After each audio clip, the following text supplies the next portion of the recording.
Leo reading for the month of February. Leo, Sun, Moon, Rising, and Venus reading for the month of February. For your personal reading, kindly send me a direct message. Alright.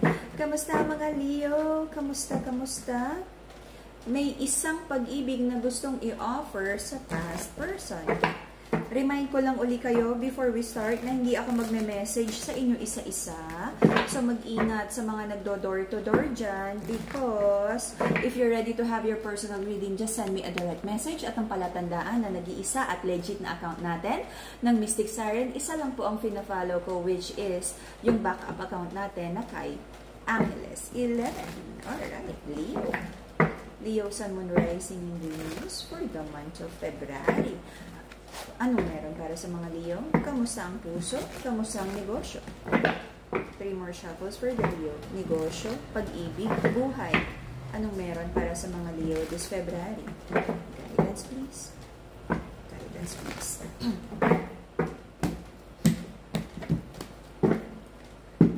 Okay, may wino-worry na pera. Hindi ito birong amount. 10 of Pentacles is you feel unstable right now.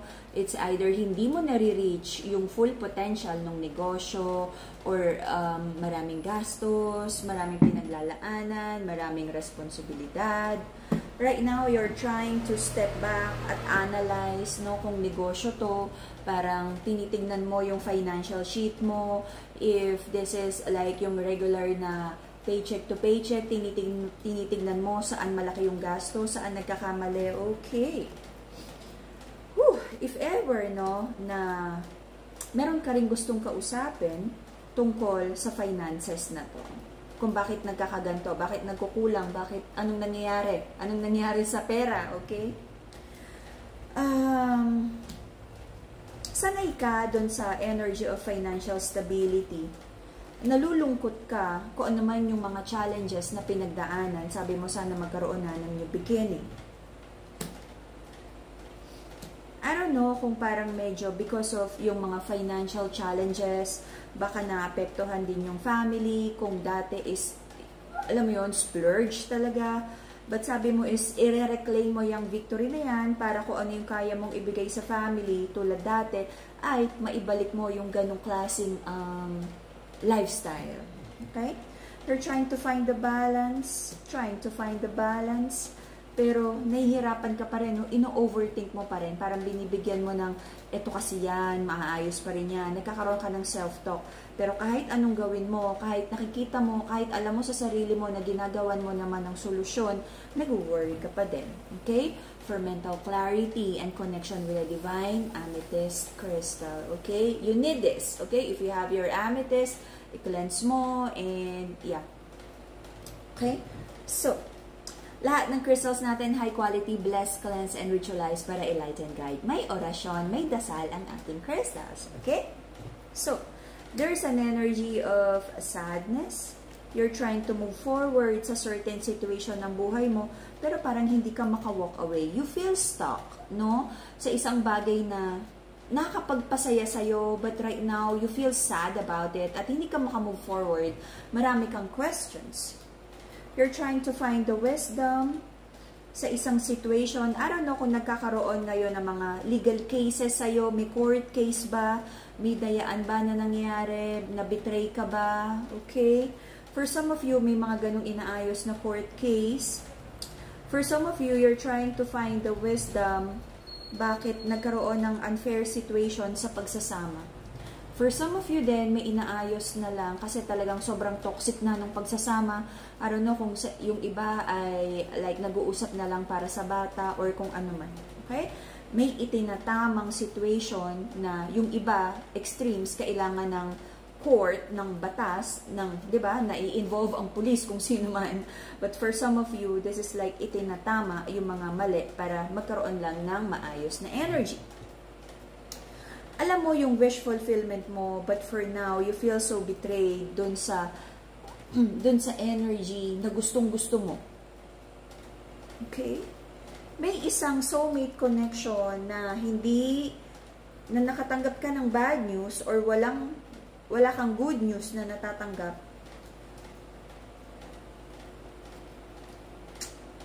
Nagkaroon ng mga maling decision sa soulmate connection na to. Kaya, I don't know, may betrayal energy.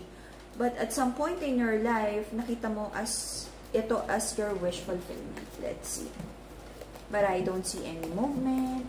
I don't see any, let's see. Meron din isang situation, love situation sa buhay mo na iniisip mo kung tama pa bang bigyan ulit ng another chance na ayusin. The reason for the reading is the Death card in reverse, the positive transformation in reverse. Walang naging pagbabago. I feel, Leos, baka nagkaroon din ng instance sa life mo na naging sobrang magastos ka.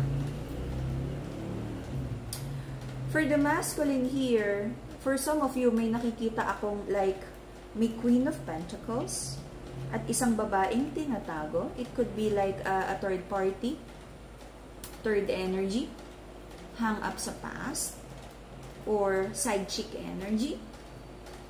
Nahihirapan na iwanan ang bisyo na magkaroon ng multiple love connections ang masculine. Okay? Take it how it resonates. Yung iba sa inyo, nag-message pa sa akin na loyal daw yung jowa nila. Pinagtatanggol nyo pa. If hindi nagre-resonate, yung reading natin ay para sa mga like mga may problema or issue sa love life.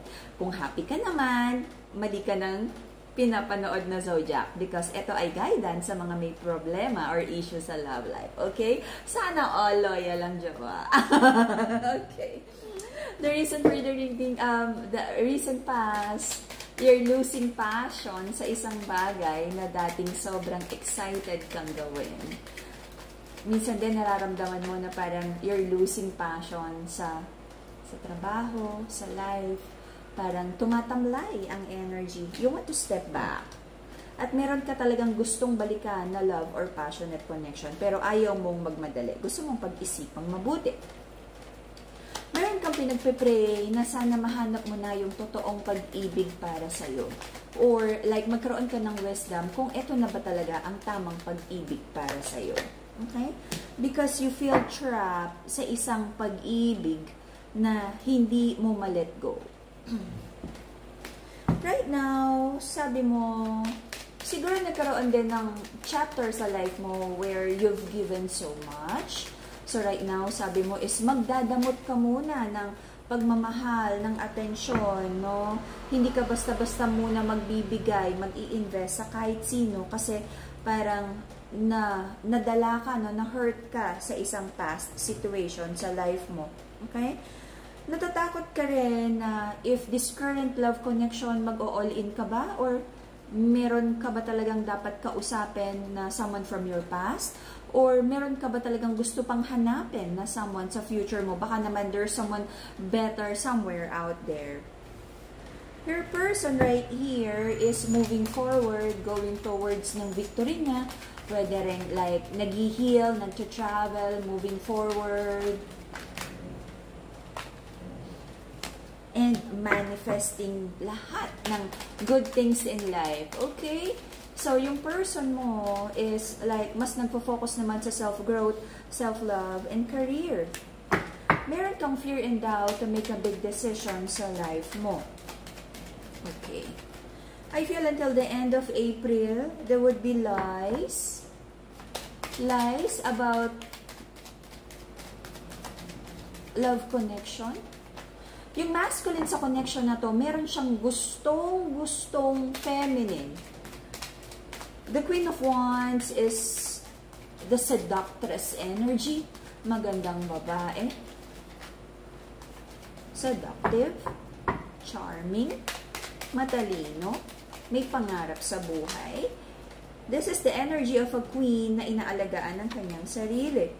But I don't feel na magkakaroon ng agreement between you and between the masculine and this feminine, no? Parang wala na, hindi na mawo-work out tong mga differences na to. But I feel magkakaroon kayo ng pag-uusap para matapos na ang overthinking na to. Alright? And that would be the Leo reading for the month of February. See you again in a few days for your bonus reading. Bye-bye.